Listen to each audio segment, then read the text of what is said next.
Welcome to city cable news బులెటిన్ల ముందుగా headlines. కొండగట్టులో ప్రారంభమైన చిన్న జయంతి ఉత్సవాలు.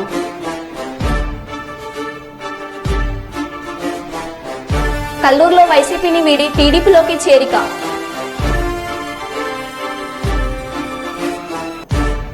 ఎంపీగా కరీంనగర్లో నామినేషన్ వేసిన గవ్వల లక్ష్మి.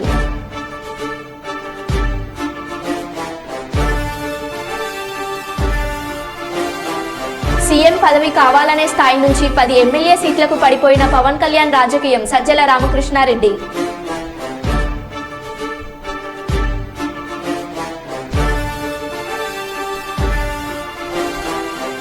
అట్టహాసంగా వెల్చాల నామినేషన్. హాజరైన మంత్రి పొన్నం, ఎమ్మెల్యేలు.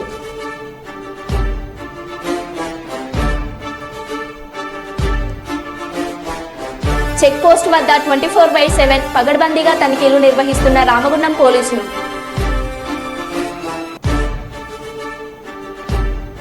ఇక వివరాల్లోకి వెళ్తే, జగిత్యాల జిల్లాలోని ప్రముఖ పుణ్యక్షేత్రం కొండగట్టు శ్రీ ఆంజనేయ స్వామి దేవాలయంలో చిన్న జయంతి ఉత్సవాలు సోమవారం నుండి ప్రారంభమయ్యాయి.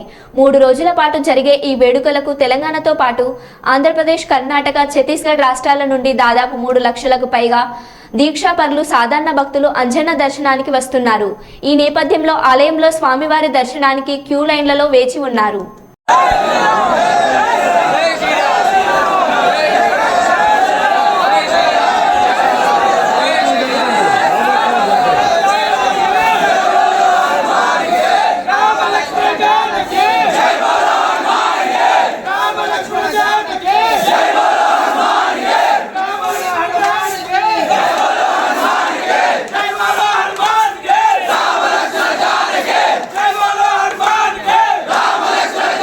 జనగామ జిల్లా వ్యవసాయ మార్కెట్లో కొనుగోలు చేపట్టాలని సిపిఎం, సిపిఐ రైతు సంఘాల ఆధ్వర్యంలో ధర్నా నిర్వహించారు.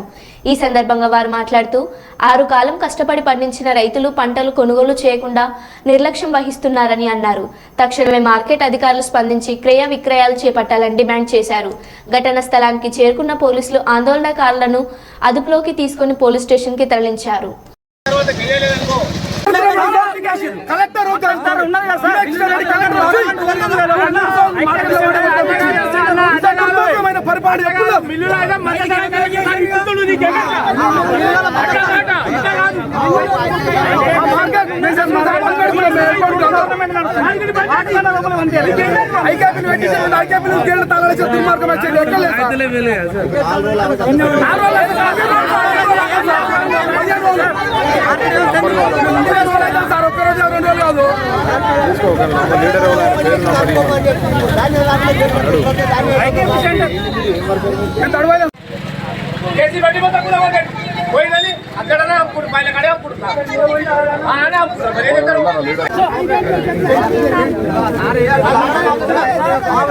ఉద్దేశం కాదు, లాగడం మా ఉద్దేశం కాదు. అక్కడ లాక్కోకండి, మీరు లాక్కోకండి. మేము కూడా కోరుతున్నాం సార్,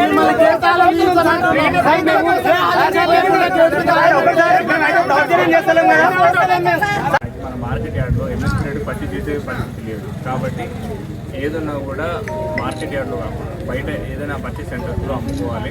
మార్కెట్ యార్డ్లోకి వచ్చిన తర్వాత రైతులు ప్రైవేట్ సైడ్కి అమ్ముకునే అవకాశం ఉంది. కాబట్టి రైతులు ఆ రకంగా నష్టపోకుండా ఈ నిర్ణయం తీసుకోవడం జరిగింది. రాకపోతే కానీ జిల్లా జనగామ వ్యవసాయ మార్కెట్ ఒక ప్యాడే వస్తుందా, ఇంకా వేరే వస్తువు కూడా వస్తుంది? చెప్పండి. మేజర్గా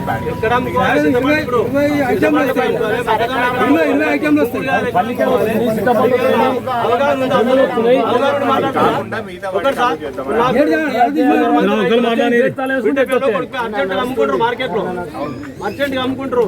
ఇప్పుడు 6 రోజులు లేట్ అయితే అర్జెంట్ గా అమ్ముకోవాలి, అమ్ముకోండి రాలక్ష్మి. మరి మీ మార్కెట్ ఎందుకు తాళవేసుకోండి.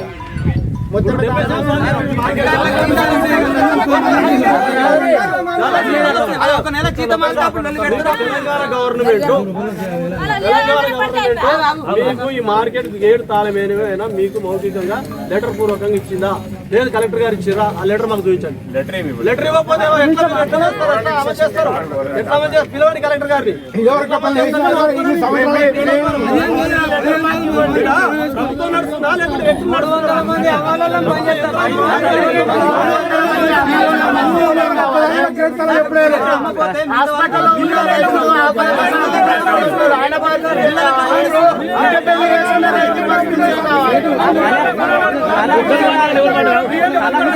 మన మార్కెట్ యార్డ్లో ఎంఎస్పీ పట్టి చేసే పరిస్థితి లేదు. కాబట్టి ఏదన్నా కూడా మార్కెట్ యార్డ్లో కాకుండా బయట ఏదైనా పర్చేస్ సెంటర్స్లో అమ్ముకోవాలి. మార్కెట్ యార్డ్లోకి వచ్చిన తర్వాత రైతులు ప్రైవేట్ రేట్కి అమ్ముకునే అవకాశం ఉంది. కాబట్టి రైతులు ఆ రకంగా నష్టపోకుండా ఈ నిర్ణయం తీసుకోవడం జరిగింది. రాష్ట్ర కానీ జిల్లా జనగామ వ్యవసాయ మార్కెట్ ఒక ప్యాడే వస్తుందా ఇంకా వేరే వస్తువు కూడా వస్తుంది చెప్పండి. మేజర్గా బ్యాడ్ ఎక్కడ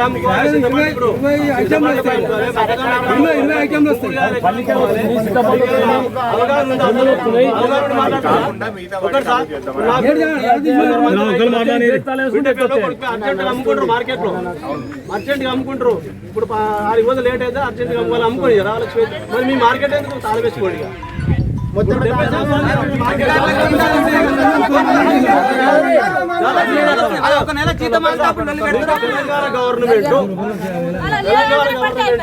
మీకు ఈ మార్కెట్ గేట్ తాళమేనా మీకు మౌఖికంగా లెటర్ పూర్వకంగా ఇచ్చిందా లేదు కలెక్టర్ గారు ఇచ్చిరా ఆ లెటర్ మాకు చూపించండి. లెటర్ ఏమి ఇవ్వలేదు. లెటర్ ఇవ్వకపోతే ఎట్లా అమలు చేస్తారు? ఎట్లా అమలు చేస్తారు? పిలవండి కలెక్టర్ గారిని. ప్రభుత్వం నడుస్తుందా లేకపోతే వ్యక్తులు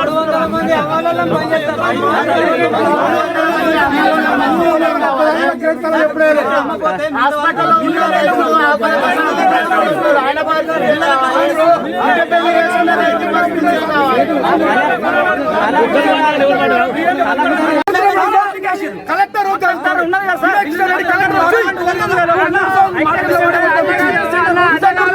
పరిపాలన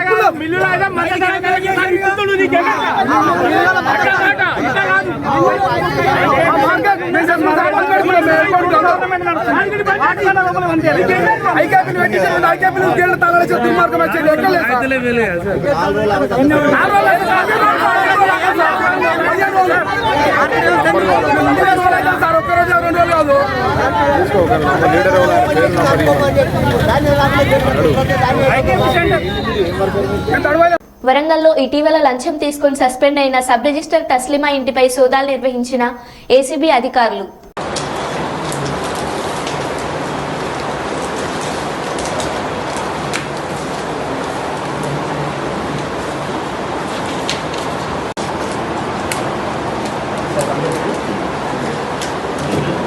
వరంగల్ పార్లమెంట్ నియోజకవర్గం స్థానానికి స్వతంత్ర అభ్యర్థిగా మంద నరేష్ రిటైనింగ్ అధికారి జిల్లా కలెక్టర్ ప్రవీణకు ఒక సెట్ నామినేషన్ పత్రాలు అందజేశారు.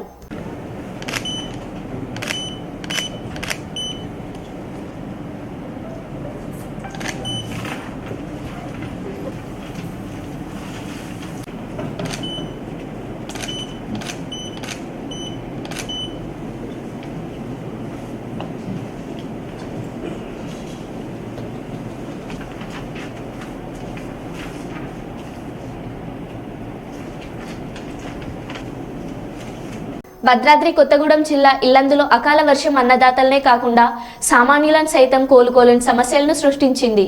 ఇల్లందు మండలం నెహ్రూ నగర్లో ఈదురుగాలుల వర్షం తీవ్రతకు విద్యుత్ స్తంభాలు వాలిపోగా ఒకచోట విద్యుత్ స్తంభం విరిగిపోయి ఇల్లందు మైబాద్ మార్గంలో ప్రధాన రహదారిపై విద్యుత్ తీగలు చెట్లు పడిపోవడంతో కొంతసేపు రాకపోకలు నిలిచిపోయాయి. ఆంజనేయపురం గ్రామ సమీపంలో మొక్కజొన్న పంట నేలవాలింది.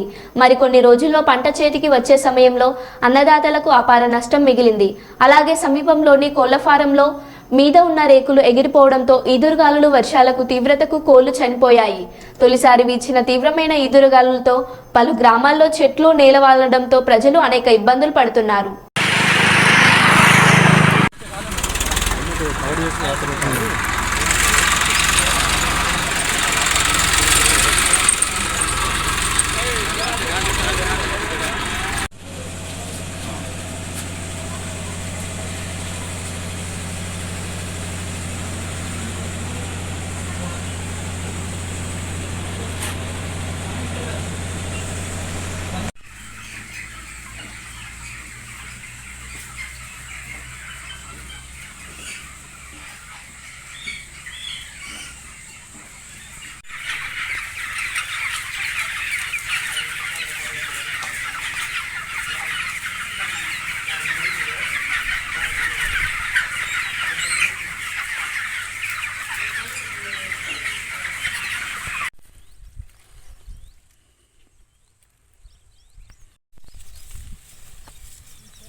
ఇల్లందు మండలం సల్లసదర గ్రామ పంచాయతీ, మా ఊరు ఆంజనేయపురం గ్రామము.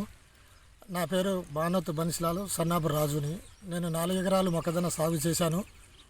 అది తీవ్రంగా నిన్న వచ్చిన గాలి దుమ్ముకి వాన పడటం వలన మొత్తం భూమి పాడైపోయింది. దానికి పెట్టుబడి దాదాపుగా 50,000 నేను పెట్టుబడి పెట్టి ఉన్నాను. కనుక మా మీద దయ ఉంచి ప్రభుత్వం మమ్మల్ని ఆదుకోవాలని కోరుకుంటున్నానండి.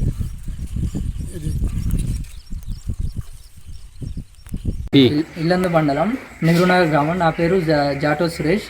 రాత్రి వచ్చిన గాలి దుమారానికి మా ఇంటి పైకప్పులు, కోళ్ళ ఫారం పైకప్పులు లేచిపోయినాయి సార్. ఈ కోళ్ళు సుమారుగా 100 కోళ్ళు చనిపోయినాయి. ఇంటి పైకప్పులు లేచి ప్రాణాపాయం నుంచి రాత్రి బయటపడ్డాము. కొద్ది మూమెంట్లో మేము చనిపోయే వాళ్ళము. దయచేసి గవర్నమెంట్ మా మీద దయ ఉంచి మాకు ఒక ఇల్లు మంజూరు చేయగలం, మమ్మల్ని ఆదుకోవాలని చెప్పేసి కోరుకుంటున్నాం సార్. బీదోళ్ళం సార్, చాలా పేద కుటుంబం సార్ మాది. నష్టం వచ్చేసి సుమారుగా 7 నుంచి 8 లక్షలు సుమారు నష్టం వచ్చింది సార్ మాకు. వ్యవసాయ విస్తరణ చలసముద్రం క్లస్టర్. నిన్న సాయంత్రం అంటే 21వ తారీఖు నిన్న సాయంత్రం 5:30కి గాలిదుమ్ముతో స్టార్ట్ అయిన వాన దాదాపు ఒక 3 గంటల వరకు ఇక మన క్లస్టర్లో ఆంజనేయపురం, బాలాజీ తండా, సేవ్య తండా, రేపెల్లవాడ మరియు నెహ్రూ నగర్లో ఒడ్డుగూడెం గ్రామాలలో విపరీతమైన వర్షం, గాలిదుమ్ము వల్ల లేతగున్న మొక్కజొన్న మరియు మన హార్వెస్టింగ్ కంటే కొత్త దశకు వచ్చిన వరి పొలాల్లో గింజ అనేది పడిపోయి వరి పొలాలు కూడా పడిపోవడం జరిగింది. మొక్కజొన్న కూడా లేత దశలో ఉన్నది, చాలా వరకు పడిపోయింది. మేము అదంతా ఈరోజు వరకు సర్వే చేసి ఎంతవరకు డ్యామేజ్ జరిగిందని మేము ప్రభుత్వానికి నివేదిక పంపించి మన ప్రభుత్వం నుంచి ఆర్డర్స్ రాగానే మనం ఫార్మర్ టు ఫార్మర్ టీంలో వెళ్ళి మనం సర్వే చేసి రైతులకు తగిన న్యాయం చేస్తామని కోరుతున్నాం. థ్యాంక్ యూ, ధన్యవాదాలు. కరీంనగర్ లోక్సభ స్థానానికి కాంగ్రెస్ పార్టీ అభ్యర్థిగా వెలిచాల రాజేందర్ రావు అట్టహాసంగా నామినేషన్ ఈ రోజు దాఖలు చేశారు. ఏఐసీసీ అధికారికంగా ప్రకటించుకున్న మంత్రి పొన్నం ప్రభాకర్, ప్రభుత్వ విప్ ఆది శ్రీనివాస్, ఎమ్మెల్యేలు కవ్వంపల్లి సత్యనారాయణ, మేడిపల్లి సత్యంను నామినేషన్ కార్యక్రమానికి హాజరు కావడంతో రాజేందర్ రావును అధికారికంగా కాంగ్రెస్ పార్టీ ప్రకటించడం ఖాయమని తేలిపోయింది. సోమవారం కరీంనగర్ జిల్లా కేంద్రంలో కాంగ్రెస్ శ్రేణులతో భారీ ర్యాలీ నిర్వహించి కలెక్టరేట్లో నామినేషన్ దాఖలు చేశారు.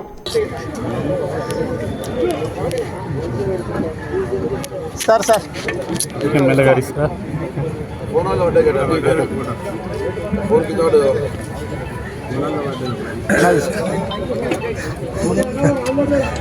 Thank you. కాంగ్రెస్ జెండా ఎగరవేయాలని చెప్పి సందర్భంగా తెలియజేస్తూ ఇక్కడికి వచ్చినటువంటి మీ అందరికీ కూడా పేరు పేరున ధన్యవాదాలు తెలియజేస్తూ అందరం కూడా ప్రతిమా హోటల్ వరకు కూడా నడుచుకుంటూ పోవాలి. ఇక్కడికి వెళ్ళి దయచేసి మీరంతా కూడా ర్యాలీగా రావాలి. మంత్రి పొన్నం ప్రభాకర్ మాట్లాడుతూ పార్లమెంటు మొదటి దశ ఎన్నికలు పూర్తి కాగానే నరేంద్ర మోడీకి భయం పుట్టుకుంది. 10 సంవత్సరాలు ప్రధానమంత్రిగా చేసిన వ్యక్తి దేశానికి చేసింది చెప్పుకునే పరిస్థితిలో లేరు. మోడీ మాటలు చూస్తే దేశం సిగ్గుపడే పరిస్థితి ఉంది. కాంగ్రెస్ వస్తే సంపద అంతా ముస్లింలకు ఇస్తారని చెబుతున్నారు. మతపరమైన విద్వేషాలు రెచ్చగొట్టడం వల్ల మెజార్టీ హిందువులు ఓట్లు కొల్లగొట్టే ప్రయత్నం చేస్తున్నారు అని కామెంట్ చేశారు. అనంతరం కాంగ్రెస్ పార్టీ అభ్యర్థిని గెలిపించండి అని కోరారు. రా, ఏ తెలంగాణ బిడ్డకు నీ నల్ల సంపద 15 లక్షలు ఇచ్చినావు చెప్పు. రా, ఈ దేశంలో రైతులు నల్ల చట్టాలు తెచ్చి రైతులకు వ్యతిరేకంగా తీసుకున్న చట్టాల లోపల రైతులు చనిపోతే ఏం మాట్లాడిన అని అడుగుతావునా? ఎందుకంత కంగారు పడతాడు నరేంద్ర మోడీ గారు? మొదటి దశ ఎన్నికలు కాగానే ఉత్తర భారతదేశం అంతా జరుగుతున్న ప్రకంపనల నరేంద్ర మోడీ ఓటమి తప్పదని దేశంలో ఉన్న వైషమ్యాలను సృష్టించే ప్రయత్నం చేస్తుండు. అర్థం చేసుకోండి, ఈ దేశంలో ఇంత పెద్ద మెజారిటీ ఉన్న వాళ్ళ కొరకు 10 ఏళ్ళుగా ఏం చేసినాడు? రామాలయం ఇంకా నిర్మాణమే కాలే, ప్రారంభము, దాని అక్షింతలు. ఓట్ల కొరకు రామని అడుగుతూ ఉన్నారు కదా. నరేంద్ర మోడీ గొప్పోడైతే 10 ఏళ్ళ ఈ దేశం కొరకు ఇదో ఈ యొక్క ప్రణాళిక చేసిన, రైతులకు ఉపయోగపడే విధంగా నేను పెన్షన్ ఇస్తాను ఇచ్చిన, రైతుల గిట్టుబాటు ధర కాంగ్రెస్ 22 పంటలకు ఇచ్చింది, నేను 30 పంటలకు ఇచ్చినా, ఇగో ఇట్లా ధర పెంచినా. ఏం లేదు, మాటలకే పరిమితమైన నరేంద్ర మోడీ ప్రభుత్వాన్ని దయచేసి ఒక్కసారి ప్రజలు అర్థం చేసుకోండి. నిత్యావసర వస్తువుల ధరలు పెరిగినాయి, శాంతి భద్రతలు కరువైనాయి. ఈరోజు నఫరత్ అంతా కూడా విద్వేషాలతో పూరుకొని రాజ్యాంగానికే ప్రమాదం ఏర్పడే పరిస్థితుల్లో యావత్ భారతదేశ ప్రజలందరూ కూడా, ముఖ్యంగా కరీంనగర్ లోక్సభ ప్రజలకు అందరూ దయచేసి కాంగ్రెస్ పార్టీని గెలిపియండి రాహుల్ గాంధీ గారు. ఆయన అడుగుతా ఉన్నాడు మన ప్రధానమంత్రి అభ్యర్థి, ఎస్ నీ అభ్యర్థి నీ అంతా నరేంద్ర మోడీ అయితే నా అభ్యర్థి మానవతావాది రాహుల్ గాంధీ గారు రా అని చెప్తూ దయచేసి ఈ నియోజకవర్గంలో కాంగ్రెస్ పార్టీ అభ్యర్థిని గెలిపామని రాజకీయంగా పార్టీ సూచనల మేరకు ఈరోజు మేమంతా కలిసి నామినేషన్ వేసినాం. రాజేంద్రరావు గారు కూడా చదువుకునే వ్యక్తి, నియోజకవర్గ సమస్యల మీద అవగాహన ఉంది.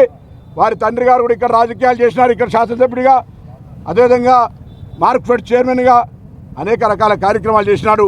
ఇలా కాంగ్రెస్ పార్టీ అంతా ఎల్లారెడ్డిపేట నుంచి మొదలెట్టుకుంటే ఎలకతుర్తి దాకా, మల్యాల నుంచి మొదలెట్టుకుంటే బెజ్జంకి దాకా ప్రతి ఒక్క కార్యకర్త ఈరోజు కాంగ్రెస్లో పార్లమెంటుని గెలిపించాలి. రేపొద్దున ఈ ప్రభుత్వానికి వాడవాడు వీడవాడు కూలగొడతానడానికి బుద్ధి చెప్పాలి, గట్టిగా ఓటు దెబ్బతోటని సందర్భంగా కోరుతూ తప్పకుండా పార్లమెంట్ నియోజకవర్గంలో రేపటి నుంచి మండలాలు దిగేటువంటి కార్యక్రమాన్ని ఈ యొక్క ప్రోగ్రాంకు నాయకత్వంగా ఇద్దరు జిల్లా కాంగ్రెస్ అధ్యక్షులు కవంపల్లి సత్యనారాయణ గారు, ఆది శ్రీనివాస్ గారు ఈ కార్యక్రమం అభ్యర్థికి ప్రోగ్రాం నిర్వహించి ముందుకు తీసుకుపోతారు. తప్పకుండా అందరం అన్ని మండలాలు తిరుగుతాం, అన్ని గ్రామాల్లో మొత్తంగా ఉన్న బూతులన్నీ కూడా గెలిచి చరిత్ర సృష్టించాలి. కరీంనగర్ కాంగ్రెస్కు కంచుకోటాన్ని అండగా ఉండాలని ప్రజలందరూ కూడా ఈ జిల్లా అభివృద్ధికి మేమంతా ఆనాడు తక్కువ మంది ఉంటే ఇవాళ 13లో 8 మంది గెలిచినాం, ఈ లోక్సభలో 4 గెలిచినాం. దయచేసి మాకు ఒక్కసారి అండగా ఉండడానికి పార్లమెంట్ సభ్యుని కూడా కాంగ్రెస్ పార్టీని గెలిపియమని కోరుతూ అందరికీ హృదయపూర్వకంగా నమస్కారం చెప్తాను.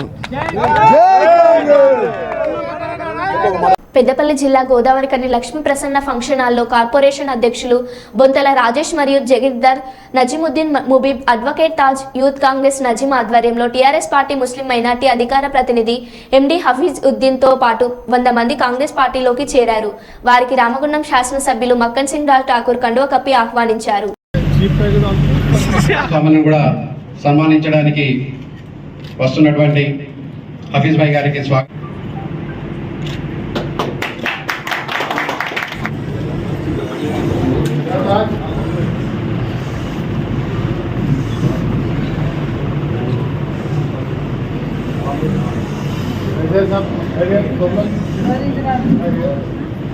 కాన్స్టిట్యున్సీ ఇన్ఛార్జ్ గఫూర్ భాయ్ గారికి, అదేవిధంగా జిల్లా అధికార ప్రతినిధి నాయకులందరికీ కూడా పేరు పేరున స్వాగతం. ఈరోజు బీసీసెల్ కార్పొరేషన్ అధ్యక్షుడు గట్ట రమేష్ అన్న గారికి స్వాగతం. అదేవిధంగా కార్పొరేటర్ 44వ డివిజన్ ముస్తఫా గారికి వేదిక మీద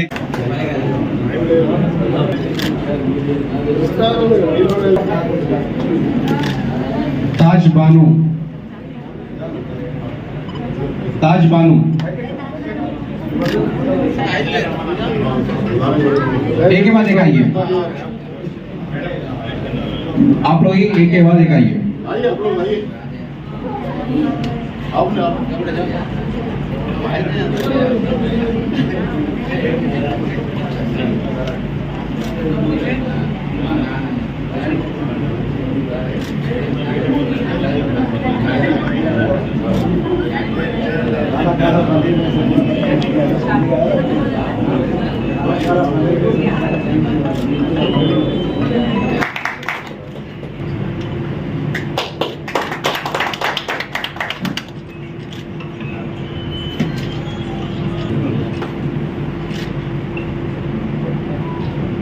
महाकाल स्वामी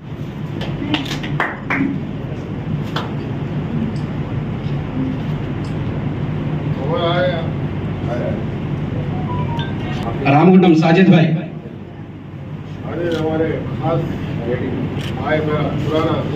सज्जू भाई, नेक्स्ट खालिद रेक्सेनबर्ग, हमीद भाई,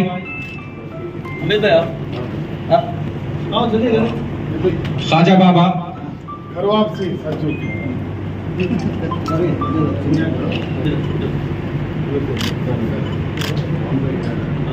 साहिल कॉली, सलमान, डॉक्टर अब्दुल रफ्तार.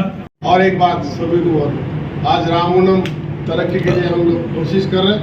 ये कोशिश में आप सब लोग साथ देने के लिए आ गया है. आप लोग शुक्रिया अदा करते हुए आप लोग ज़रूर और आगे और बहुत कुछ करना है, इसमें आप लोग साथ देते रहेंगे. आपका मोहब्बत प्यार इसी तरह रहेगा. फिर आप पार्लियामेंट इलेक्शन भी है, एक बात सोचने की बात है।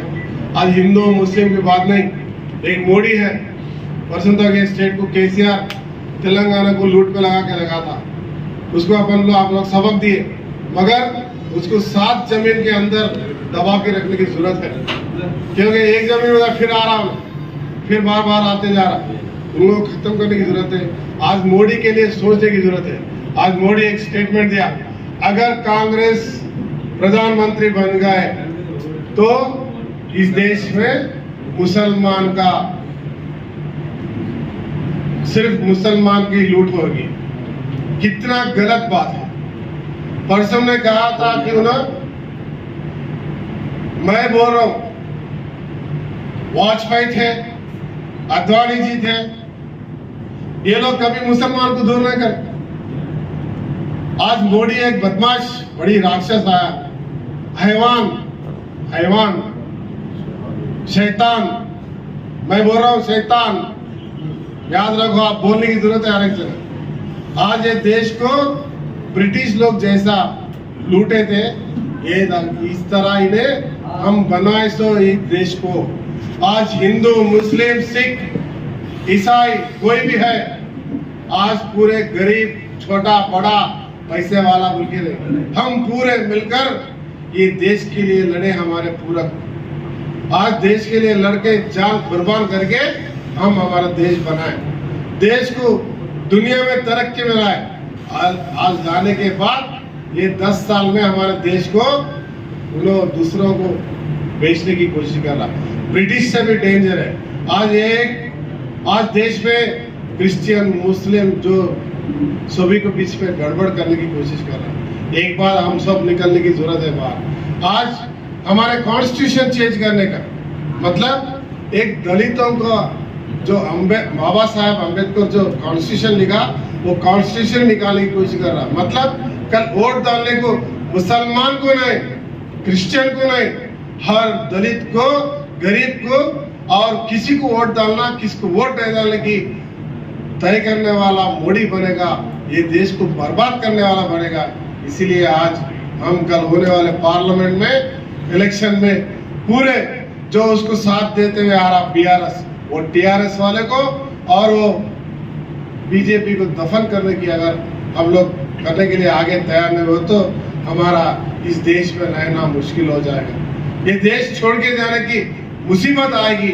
एक बात सोचने की बात है, आप जो यहाँ पे जितने भी बैठे हुए, ये आप पूरे लोग अगर यही आवाज बाहर जाके शुरू करो, सबसे बात करो, हिंदू, मुस्लिम, गरीब, जो पढ़े लिखा इंसान है, बेरोजगार है, उनसे बताओ और बोलना कि आज बीजेपी जो बीजेपी में रहकर बीजेपी को धोखा करके सिर्फ मोदी मोदी मोदी बोलने वाला, मोदी नहीं, वो बहुत बड़ा खेड़ी है। वो मोदी यहाँ का खेड़ी मिलके ये देश को बर्बाद करने के लिए है। भारत के माता मतलब हमारे देश को हम माता मानते हैं। आप और हम मिलके हमारा भारत माता को बंदी बनाकर आज उनको हाथ पर रखकर आज वोट के लिए आगे आ रहा। वो बंदी हम हमारा भारत माता को आज विदा करने की जरूरत, क्या मतलब रिहा करने की जरूरत है। इसी मुसीबत में आज देश है। अगर ये देश को हम संभाले नहीं, अगर देश को नहीं बचाए तो हम मुश्किल में हो जाएंगे। हम लोग ये देश को छोड़ना पड़ेगा। इसीलिए यहाँ पे जो भी है आपको समझ में आ रहा है, नहीं बड़े बड़े वातावरण से, मगर आज ये फिर एक बात देश के लिए लड़ने की जरूरत है। आप सभी को गुजारिश कर रहा हूँ कि आज से शुरू हो जाओ, बीजेपी को और बीआरएस को साथ जमीन के अंदर दफन करने के लिए फिर कभी भी दिखना चाहिए। इस तरह कोशिश करना होगी आप सभी लोगों से मानते हुए। फिर आप आज के बाद अपने अपने डिविजन्स में जाकर, हर घर को जाकर जो सबको मिली, मुसलमान अकेला नहीं, आपके साथ एक ही बात बोलिए, हम भारतवासी हैं, हम इंडियन हैं, ना हिंदू ना मुस्लिम। जय राम नहीं रहीम, राम रहीम हम बोलते हैं। आप एक का बाप श्री राम नहीं, जय सिया राम, जय रहीम बोलते हैं हम। इसके साथ साथ जय हनुमान भी बोलते, अल्लाह भी बोलते, और कुछ भी होता हम मिलके रहते हैं। और क्रिश्चियन तो कोई भी रहे, आज मिलके आगे जाएंगे।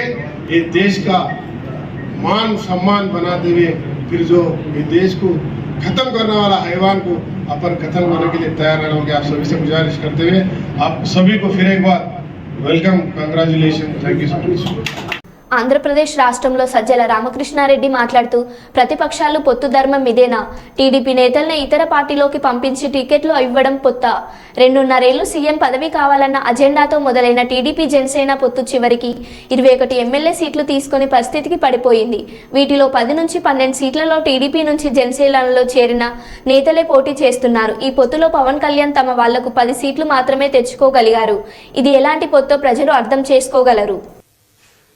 ఇప్పుడు అనపర్తిది తాజాగా టీడీపీ క్యాండిడేట్ను బీజేపీ కండువ వేసి బీజేపీ తీస్తారని అంటున్నారు. అంటే ఒక పార్టీ తరఫున నాయకులుగా ఉన్నవాళ్ళు ఆ పార్టీ నుంచి ఇంకో పార్టీలోకి డిఫెక్ట్ అయ్యి టికెట్ తీసుకోవడం ఒక ఎత్తు అయితే, కూటమిలో ఉంటామని చెప్పి మిత్రులుగా ఉన్నామని చెప్పి పార్టీకి పేరుకు టికెట్ ఇచ్చినట్టించి మన వాళ్ళనే తీసుకెళ్లి దాంట్లో కండువ వేస్తే ఇంకా దానికి ఏం పవిత్రత, ఏం శాంక్టిటీ ఉన్నట్టు? అది వాళ్ళు ఎందుకు భరిస్తున్నారో అర్థం కావట్లే. మరి చంద్రబాబు ఆకర్షణ శక్తి, ఆ మెస్మరిజం ఏముందో తెలియట్లే. కానీ ఆ పార్టీ జనసేన అనే పార్టీ ఒక్కసారి అందరూ మర్చిపోవాలని చంద్రబాబు గారు కోరుకుంటున్నా అందరూ గుర్తు చేసుకోవడం అవసరం.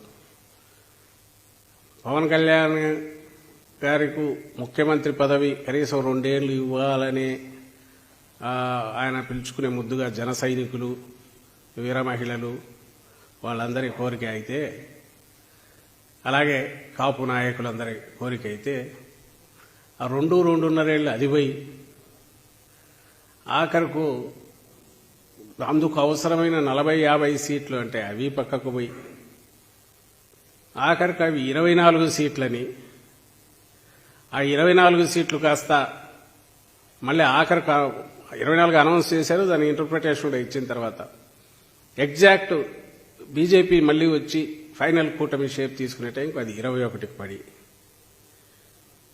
21లో కనీసం 10-12 మంది పైగా, సగం మంది పైగా అసలు ఆ పార్టీలో ఇన్నాళ్ళు లేని వాళ్ళు లేదు, ఒక 3, 4, 5 ఆఖరి నిమిషంలో టీడీపీ నుంచి యువతలకు తెచ్చిపెట్టిన వాళ్ళు.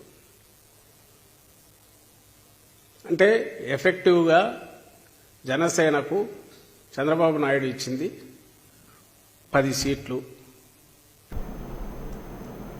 మరో బులెటిన్లో మళ్ళీ కలుద్దాం. Stay tune.